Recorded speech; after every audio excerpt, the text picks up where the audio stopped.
There is a book, and it has the information you need. The President's Book of Secrets. A collection of documents for President's eyes only. The truth behind the J.F.K. conspiracy. It contains all of our nation's secrets. I need to see the President's book. The only way you'll ever see that book is if you get elected president. I am officially running for President of the United States, and we are going to make our country great again. The very word secrecy is repugnant in a free and open society. And we are, as a people, inherently and historically opposed to secret societies, to secret oaths, and to secret proceedings. For we are opposed around the world by a monolithic and ruthless conspiracy that relies primarily on covert means for expanding its sphere of influence. You can run on for a long time, run on for a long time, run on for a long time. Sooner or later, gotta cut you down. Sooner or later, gotta cut you down. We had a very constructive conversation with the Clinton campaign, and Cardinal Dolan said, if the Cardinals and the clergy haven't destroyed the church in the last 2,000 years, the Democratic operatives don't stand a chance.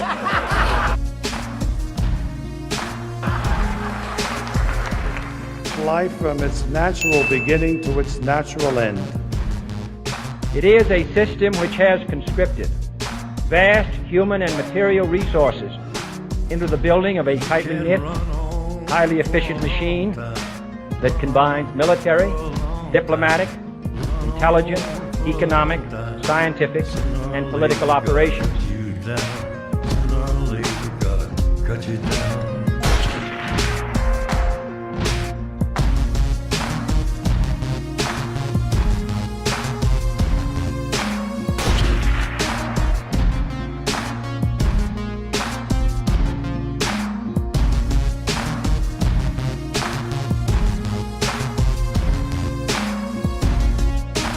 A very real prospect of Donald Trump becoming the leader of the party, and it absolutely drives them crazy. They just cannot imagine. He hasn't been through the initiation rites. He didn't belong to the secret society. And we are, as a people, opposed to secret societies, to secret oaths, and to secret proceedings. But if I get elected president, I will bring it back bigger and better and stronger than ever before, and we will make America great again. Thank you. Thank you very much. Reverend Mesa, Reverend Rock, I'm grateful for your generous invitation to state my views. But because I am a Catholic, and no Catholic has ever been elected president, the real issues in this campaign have been obscured, perhaps deliberately, in some quarters less responsible than this. So it is apparently necessary for me to state once again, not what kind of church I believe in, for that should be important only to me, but what kind of America I believe in. I believe in an America where the separation of church and state is absolute, where no Catholic prelate would tell the president, should he be Catholic, how to act, and no Protestant minister would tell his parishioners for whom to vote. Where no church or church school is granted any public funds or political preference, and where no man is denied public office merely because his religion differs from the president who might appoint him or the people who might elect him. I believe in an America that is officially neither Catholic, Protestant, nor Jewish, where no public official either requests or accepts instructions on public policy from the Pope, the National Council of Churches, or any other ecclesiastical source, where no religious body seeks to impose its will, directly or indirectly, upon the general populace, that an act against one church is treated as an act against all.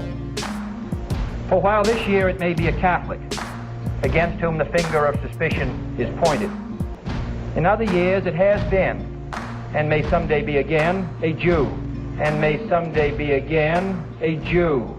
63 years ago, in the midst of the Red Scare inspired by Joseph McCarthy, a US Senator from Texas was worried.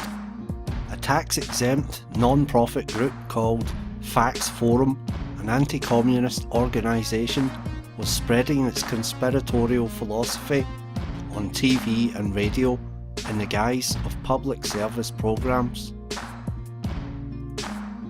Beginning in 1950, McCarthy became the most visible public face of a period in which Cold War tensions fueled fears of widespread communist subversion.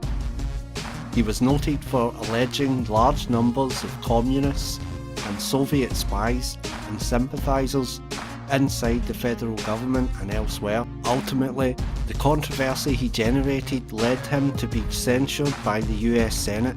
The term McCarthyism, coined in 1950 in reference to McCarthy's practices, was soon applied to similar anti-communist activities.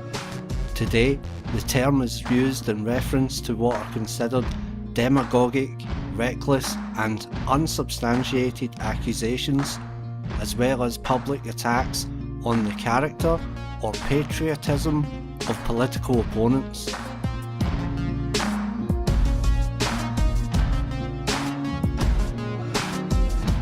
You can run on for a long time, run on for a long time, run on for a long time.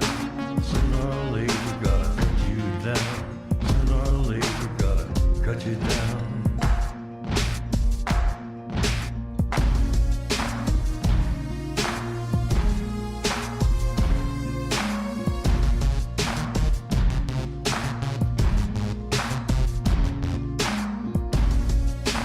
The future president was a wily legislator, and on July 2nd, 1954, LBJ quietly slipped in an amendment to a vast congressional rewrite of the tax code that barred non-profit, tax-exempt organisations operating under Section 501c3 of the code from endorsing political candidates.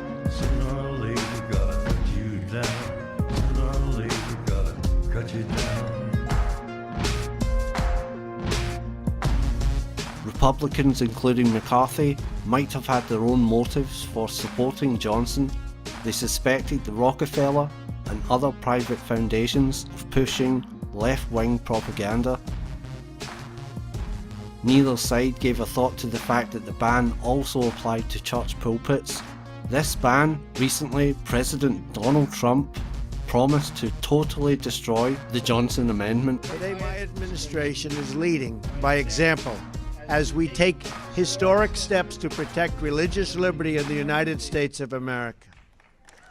We will not allow people of faith to be targeted, bullied, or silenced anymore. We can also agree on the need to stand up to anti-Catholic bias. Even so, removing the pulpit ban on candidate endorsements has become a recent priority for religious conservatives.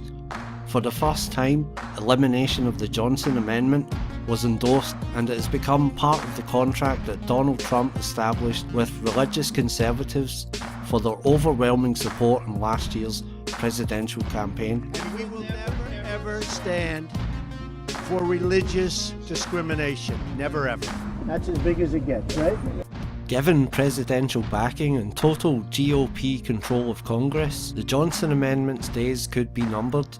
If it should disappear, we could be one step closer to the formation of the image of the beast. Saying to them that dwell on the earth that they should make an image to the beast, which had the wound by a sword and did live. And he had power to give life unto the image of the beast, that the image of the beast should both speak, and cause that as many as would not worship the image of the beast should be killed. Facts Forum, the anti-communist group that prompted LBJ to push through the ban on candidate endorsements, was shut down in 1956. Joe McCarthy, the Wisconsin senator whose often unsubstantiated claims fueled political panic, died the next year. But McCarthy's chief counsel, Roy Cohn, a subordinate Jew, survived and began a 30-year high-profile career in New York City. In the 1970s, he began offering his advice to a young man who would become his protege. That young man was Donald Trump.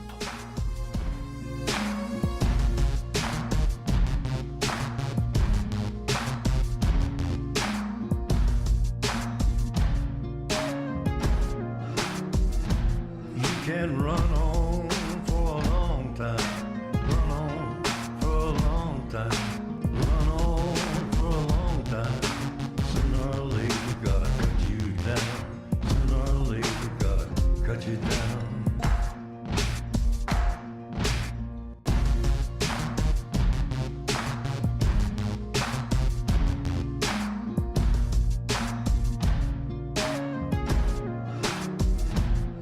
Can run on for a long time, run on for a long time, run on for a long time. Sooner or later, gotta cut you down. Sooner or later, gotta cut you down. The Jesuit poverty is more of a communal poverty. So I personally don't own anything, and I have to share it. And I mean, I can't save up money. I can't just kind of spend money as I want. I have to ask for it. And then it's also according to my job and my apostolate and where I'm living, what's appropriate and what's kind of the mean or maybe the lower portion of how people in the area and that I'm working with live.